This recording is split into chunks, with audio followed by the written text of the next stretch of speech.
Bench जो है वो टूट गया इसलिए कि एक मुअज़्ज़िज़ जज जो हैं सुप्रीम कोर्ट ऑफ पाकिस्तान के, उन्होंने अपने आप को उस बेंच से अलग कर लिया।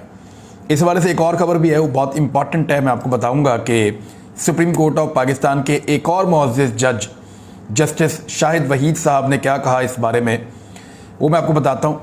क्योंकि जो एतराज़ात किए जा रहे हैं, ऐसा लगता है कि हमारे इदारों को पोलिटिसाइज़ किया गया है। सियासी जमातों ने दबाव डाल डाल कर जो आइनी इदारे हैं उनके अंदर दरारें पैदा करने की कोशिश की है। यानी अगर पीडीएम की जमातें इस वक्त इलेक्शन नहीं लड़ सकती तो इसमें सुप्रीम कोर्ट ऑफ पाकिस्तान का क्या कसूर है? अगर पीडीएम की जमातें इस वक्त इलेक्शन नहीं लड़ सकती तो उसमें आईने पाकिस्तान का क्या कसूर है? अगर पीडीएम की जमातें इस वक्त सहूलतकारों के साथ मिलकर भी, हैंडलर्स के साथ मिलकर भी और एस्टेब्लिशमेंट के साथ मिलकर भी अवाम में जाने से डरती हैं, तो इसमें पाकिस्तान के आइन का, कानून का, इदारों का, अदालतों का क्या कसूर है? ना पाकिस्तान के लोगों का कोई कसूर है। लिहाजा वो इलेक्शन से भाग रहे हैं और जो उसकी खराबी है वो इदारों के अंदर जा रही है। मिसाल के तौर पे एक जज साहब के अलग होने के बाद अब 4 रुकनी बेंच आज समाअत करेगा। बेंच क्या होगा वो आपको पता चल जाएगा थोड़ी देर के बाद, जब आप ये वीडियो सुनेंगे उसके बाद ये इत्तलात आपके सामने आ जाएंगी। और जस्टिस शाहिद वहीद साहब ने एक बड़ा इंपॉर्टेंट स्टेटमेंट दिया। ये भी सुप्रीम कोर्ट ऑफ पाकिस्तान के जज हैं। उन्होंने कहा कि जजेस बेंचों की तश्कील के हवाले से एतराज़ नहीं कर सकते। ज़रा गौर से सुनिएगा कि कोई जज जो है वो बेंच की तश्कील के हवाले से एतराज़ क्यों नहीं कर सकता, इसके बारे में जस्टिस शाहिद वहीद साहब क्या कह रहे हैं। उन्होंने ये कहा कि जजेस बेंचों की तश्कील पर एतराज़ नहीं उठा सकते। अगर वो ऐसा करेंगे तो वो शिकायत कुनिंदा बन जाएंगे और उनके लिए केस सुनना मुनासिब नहीं होगा। यानी वो एक पार्टी बन जाएंगे। अगर जज बेंच की तश्कील पे एतराज़ करेंगे तो वो एक तरफ की पार्टी के साथ खड़े हो जाएंगे। मिसाल के तौर पे पाकिस्तान तहरीक इंसाफ को एक बेंच फ़र्ज़ करें पसंद नहीं है और वो तो एतराज़ कर सकती है बगौर पॉलिटिकल पार्टी के, लेकिन अगर उस बेंच के अंदर मौजूद जजेस एतराज़ करना शुरू कर देते हैं या जजेस एतराज़ करते हैं बेंच की तश्कील के ऊपर, तो इससे वो जजेस भी एक पार्टी बन जाएंगे। जैसे पीटीआई को अगर पसंद नहीं है या पीएमएलएन को पसंद नहीं है या पीपल्स पार्टी को पसंद नहीं है या किसी भी एक फरीक को जो अदालत के अंदर जिनका केस सुना जा रहा है, किसी एक फरीक को वो बेंच पसंद नहीं है, वो उस पर एतराज़ तो कर सकता है, लेकिन जो जजेस हैं वो उस पर एतराज़ नहीं कर सकते, क्योंकि अगर वो एतराज़ करेंगे तो वो फरीक बन जाएंगे। क्योंकि ये चीज़ फरीकैन जो हैं वो कर सकते हैं, जजेस नहीं कर सकते। वो ये बताने की कोशिश कर रहे हैं जज साहब। उन्होंने कहा कि ये Pakistan medical and dental council जो है, ये जो पाकिस्तान के अंदर जितने भी मेडिकल कॉलेजेस वगैरह चलते हैं वो इसके ज़ेर निगरानी चलते हैं और सेहत के हवाले से बड़े अहम काम ये करता है Pakistan medical and dental council कि 2018 के ज़ाब्ते से मुतालिक अज़ खुद नोटिस केस के फ़ैसले में अपने इख्तलाफी नोट में उन्होंने ये कहा, जिसमें MBBS या BDS की डिग्री के हसूल के दौरान हाफ़िज़ कुरान उम्मीदवारों को 20% इजाफी नंबर देने की तजवीज़ दी गई है।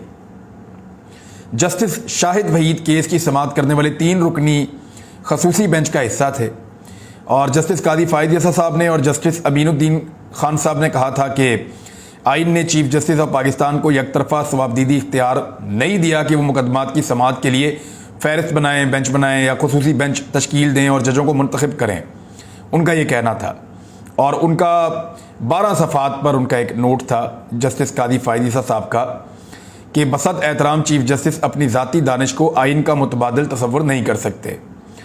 उन्होंने तजवीज़ पेश की कि आइन के आर्टिकल 184(3) के तहत मुकदमात को उसी वक्त तक मौखर कर दिया जाए जब तक कि सुप्रीम कोर्ट रूल्स 1980 में चीफ जस्टिस के बेंचों की तश्कील के सवाबदीदी इख्तियारात से मुताल्लिक तरामीम नहीं की जाती। ये जज साहब ये कह रहे हैं जब तक कि पार्लियामेंट तरमीम नहीं कर देती, यानी पार्लियामेंट को तरमीम की क्या तजवीज़ दी जा रही है, पार्लियामेंट तो अपना काम खुद करती है। अब ये देखें ये कितनी चीज़ें सिंक करती हैं।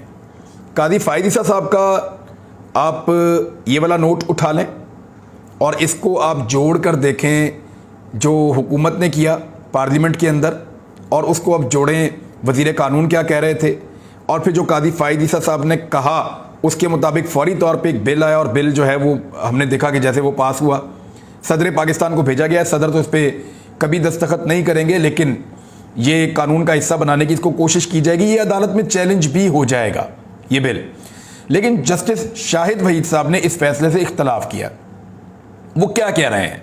انہوں نے کہا کہ یہ کیس بینچ کے لیے ریگولیٹری آرڈر پاس کرنے کے قابل ہے۔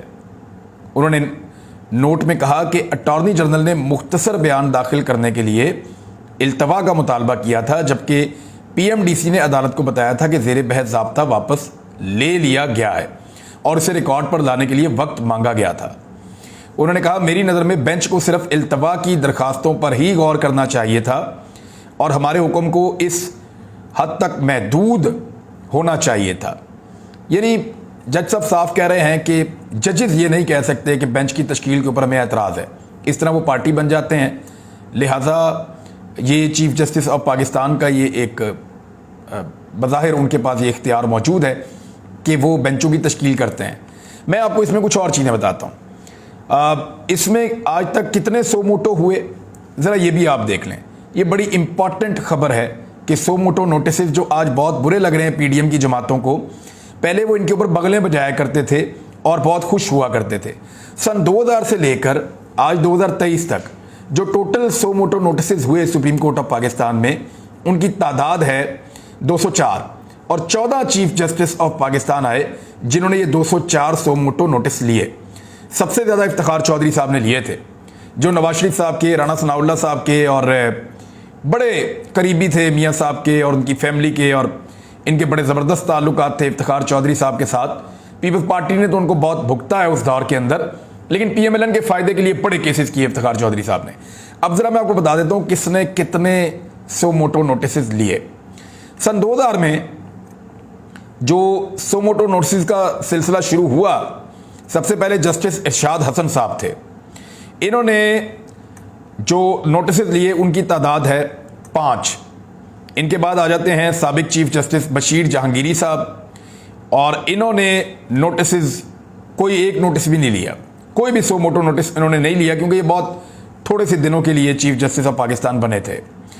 اور اس کے بعد شیخ ریاض احمد سابق چیف جسٹس آف پاکستان، انہوں نے 4 سو موٹو نوٹس لیے تھے 2002 میں اور 2003 میں۔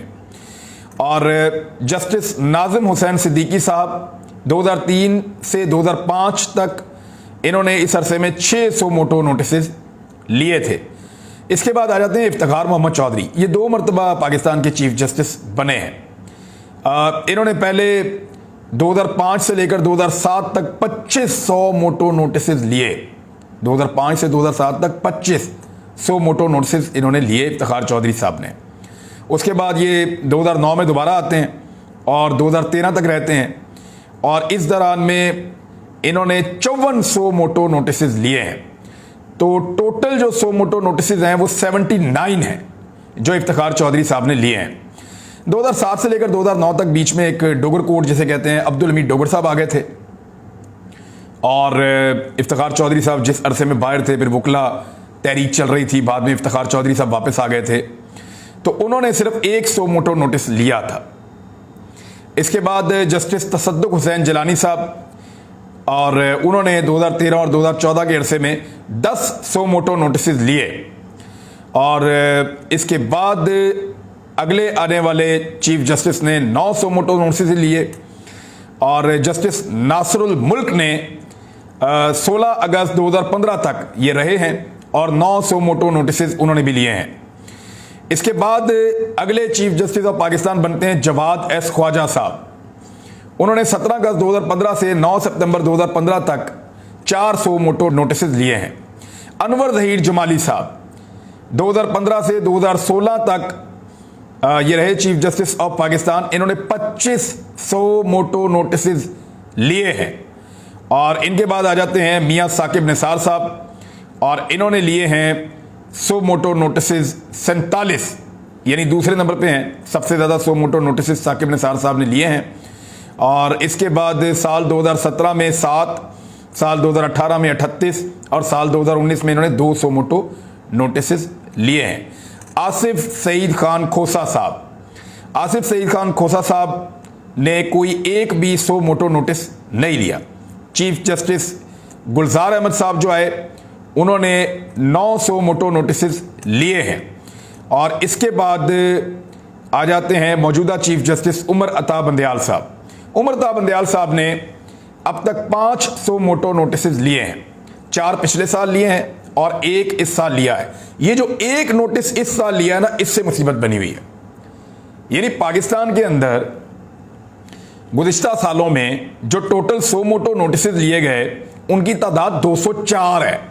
203 नोटिस के ऊपर इनको कोई परवाह ही नहीं है, इनको प्रॉब्लम ही नहीं है। सिर्फ 1 नोटिस के ऊपर इनको मुसीबत बनी हुई है कि हमें इलेक्शन में क्यों लेकर जा रही है सुप्रीम कोर्ट ऑफ पाकिस्तान।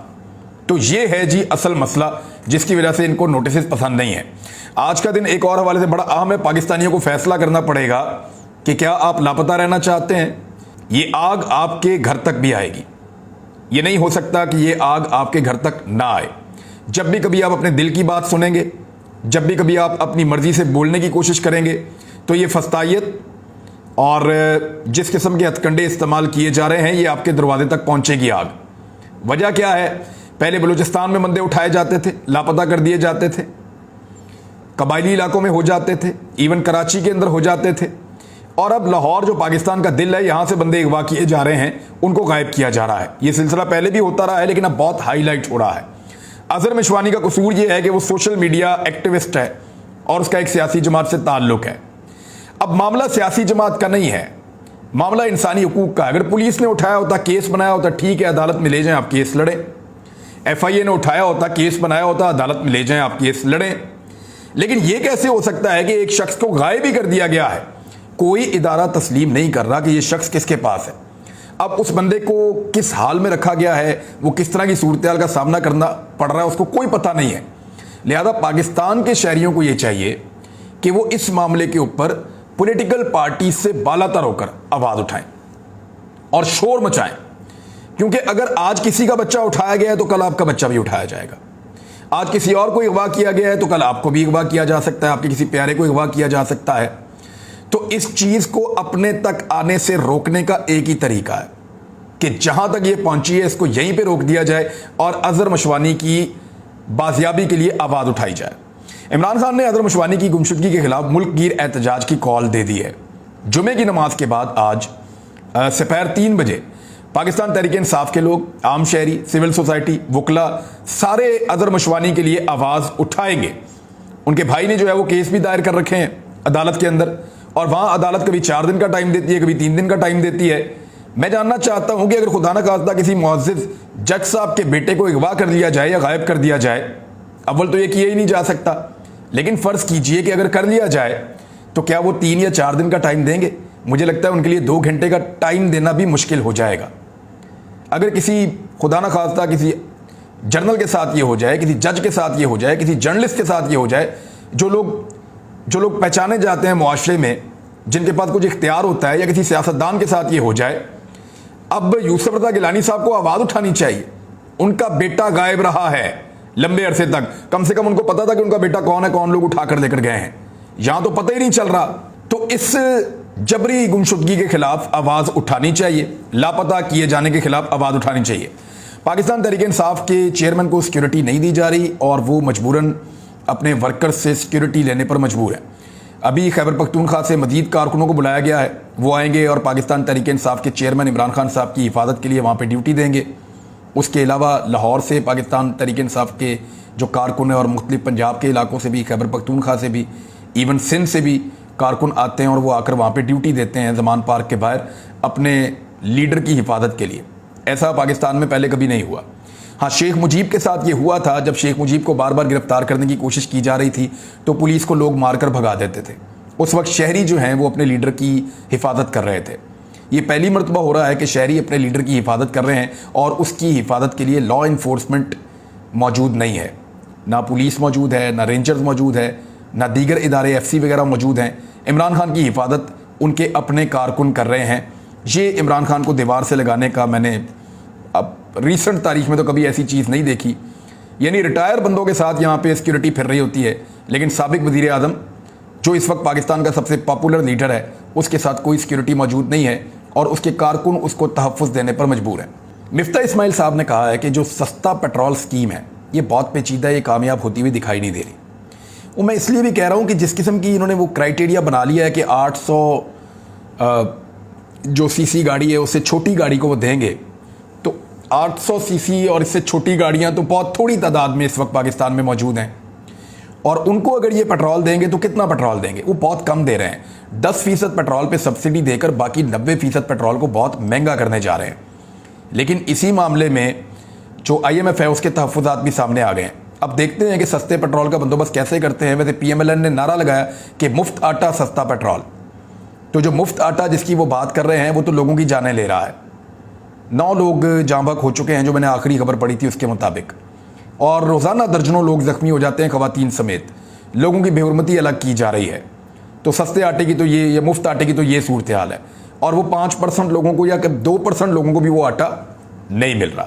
اب آ جائیں دوسری چیز کے اوپر کہ سستا پیٹرول، تو سستا پیٹرول ایک دھوکہ ہے، اس میں لوگوں کی جیبوں کے اوپر ایک بڑا ڈاکہ ڈالا جائے گا تاکہ حکومت پیسے اکٹھے کر سکے۔ حکومت نے تمام ہتھ کنڈے کرنے کے باوجود بڑی مہنگائی کی ہے، لیکن اس کے باوجود زر مبادلہ کے ذخائر کی جو موجودہ صورتحال ہے وہ یہ ہے کہ 4 ارب 24 کروڑ ڈالرز رہ گئے ہیں۔ اب یہ جو پیسہ رہ گیا ہے اسٹیٹ بینک آف پاکستان کے ذخائر میں، یہ میں تب کی بات کر رہا ہوں جب ان کو باہر سے کئی ملکوں سے تھوڑے بہت پیسے ملتے رہے ہیں۔ وہ جو پیسے انہوں نے اکٹھے کیے ہیں اس کے بعد ان کے پاس یہ پیسے رہ گئے ہیں، جبکہ 12 ارب ڈالرز عمران خان صاحب کے دور حکومت کی نسبت انہوں نے کم کر دیے ہیں، اور رواں ہفتے جو ہے وہ 35 کروڑ ڈالرز موجودہ حکومت نے خرچ کیے ہیں۔ ایک خبر اچھی بھی ہے، میں آپ کو بتا دیتا ہوں کہ جو غداری کا قانون پاکستان کے اندر لاگو ہے، اس کو آپ کہتے ہیں 124A۔ دنیا بھر کے ملکوں کو اس بات پہ یقین آ گیا کہ ان کے شہری غدار نہیں ہیں، لیکن پاکستان کی اسٹیبلشمنٹ کو یقین نہیں آیا کہ ان کے شہری غدار نہیں ہیں۔ وہ آج بھی غداریوں کے پرچے دیتے ہیں پاکستانیوں کے اوپر، بغاوت کے، غداریوں کے، بغاوت پہ اکسانے کے، یہ پرچے آج بھی پاکستان میں ہو رہے ہیں۔ لیکن اچھی بات یہ ہے کہ ابو ذر سلمان ایڈوکیٹ ہے، ابو ذر سلمان نیازی، ارشد شریف بھائی کے دوست ہیں بڑے اچھے، اور انہوں نے یہ آواز اٹھائی تھی۔ لاہور ہائی کورٹ کے اندر جسٹس شاہد کریم صاحب سیلوٹ کے مستحق ہیں، جنہوں نے اس کے اوپر فیصلہ دیا، اور انہوں نے کہا کہ یہ جو غداری کا قانون ہے 124A، یہ آئین سے متصادم قرار دے دیا انہوں نے۔ یہ ایک زبردست فیصلہ ہے۔ اس کے بعد میرے خیال میں شہریوں کو غدار بنانا بند کیا جانا چاہیے۔ سارے پاکستانی حب الوطن ہیں، اور پوری دنیا کو یقین ہے، پوری دنیا کے اندر مختلف ملکوں کے لوگ رہتے ہیں، وہ ان کے اوپر غداریوں کے پرچے نہیں دیتے۔ کبھی آپ نے سنا ہے غداری کا پرچہ ہو گیا یورپ کے ملکوں کے اندر؟ کبھی آپ نے سنا ہے فلاں ملک میں؟ یعنی بے شمار ملکوں کی آپ کو مثالیں دی جا سکتی ہیں، کدھر ہو رہے ہیں غداریوں کے پرچے۔ یہ پاکستان کی حکومت کو یا پاکستان کی اسٹیبلشمنٹ کو یقین ہی نہیں آ رہا کہ پاکستان کے اندر رہنے والے لوگ جو ہیں وہ پاکستان کے وفادار ہیں، اور ہمارے اوپر جو ہے وہ سب کے اوپر غداریوں کے پرچے دیے جا رہے ہیں۔ لہذا لاہور ہائی کورٹ کا بڑا قابل تحسین یہ فیصلہ ہے، انہوں نے غداری کی دفعات کو آئین سے متصادم قرار دے دیا ہے۔ ناظرین، ایک آخری خبر ہے چھوٹی سی، میں آپ کو بتا دیتا ہوں اور اس پہ ہم نظر رکھیں گے۔ ڈان نیوز کے جو واشنگٹن DC کے بیورو چیف ہیں انور اقبال، ایک امریکی صحافی نے دعویٰ کیا ہے، کیرن فشر نے، کہ عمر عطا بندیال کو ہٹا کر، ان کو بتایا ہے یہ انور اقبال صاحب نے، ڈان نیوز کے بیورو چیف نے، کہ عمر عطا بندیال صاحب کو ہٹا کر قاضی فائد عیسیٰ صاحب کو لایا جائے گا، اور وہ الیکشن کو 2 سال کے لیے ملتوی کر دیں گے۔ اور یہ بات اب طے ہو چکی ہے، اور کیرن فشر نے ثبوت کے ساتھ یہ ٹویٹ کر دیا ہے۔ وہ اسے قابل شرم قرار دے رہے ہیں طاقتور حلقوں کے لیے پاکستان کے، ویسے ہے تو قابل شرم ہی ہے۔ اس پہ نظر رکھیں گے، اس پہ ہم بات کریں گے بعد میں۔ اب تک کے لیے اتنے، اپنا خیال رکھیے گا، اپنے اس چینل کا بھی۔ اللہ حافظ۔